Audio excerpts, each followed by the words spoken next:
In 2008, I was driving back home from a 12-hour shift that I'd been working in the kitchens, and this was still when I was a chef by vocation. And sitting there on that dark road driving back home, I just remember thinking to myself that this is not for me.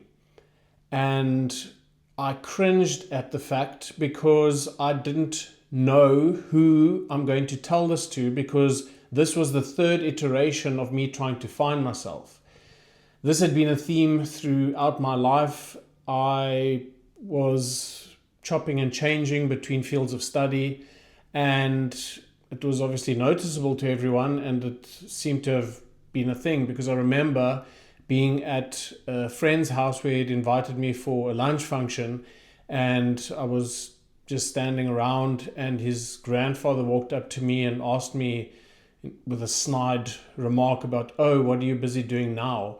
And in that moment, I just felt so low because it was, well, number one, it felt like a personal attack, but it made me feel bad about myself because if you're looking at everyone around you, they are all determined and they know what they're going to be doing. And here I was flip-flopping between degrees.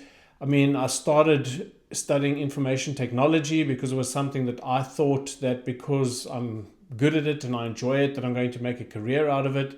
I then switched to investment management and a similar thing because I thought that this is some mainstream thing that people are doing and it's something I'm interested in that is going to work for me.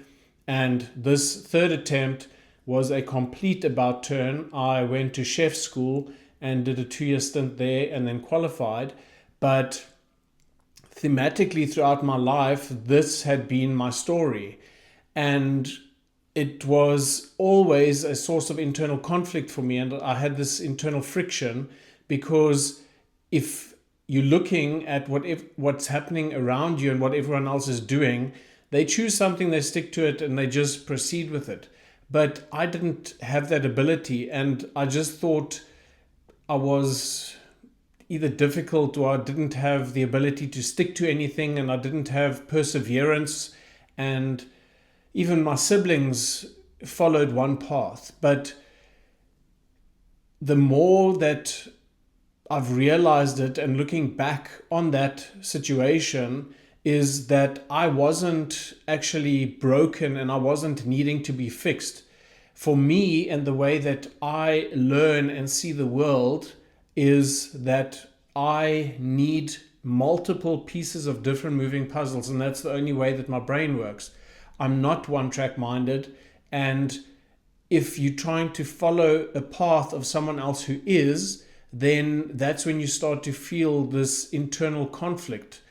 And looking back now, I realize that I wasn't just changing, I was actually gathering data. I was learning what I don't like, what I don't enjoy, what I should be doing. Because if you start to test out all these different things, then you slowly start to learn what fits you, what doesn't, how you operate. And it's listening to that internal compass that gets you to that point. So the takeaway from this for me was just that it doesn't matter if I still do it forward, because I still want to test new things and try new things. And I'm not built for a one-track world, and that is not wrong. That is just how I'm designed and how I'm listening to myself. And by doing that, I'm becoming a happier person, because when I was only following the one-track way of life, I was extremely depressed. And I would much rather be conflicted and happy than sure and depressed. And that's what's working for me.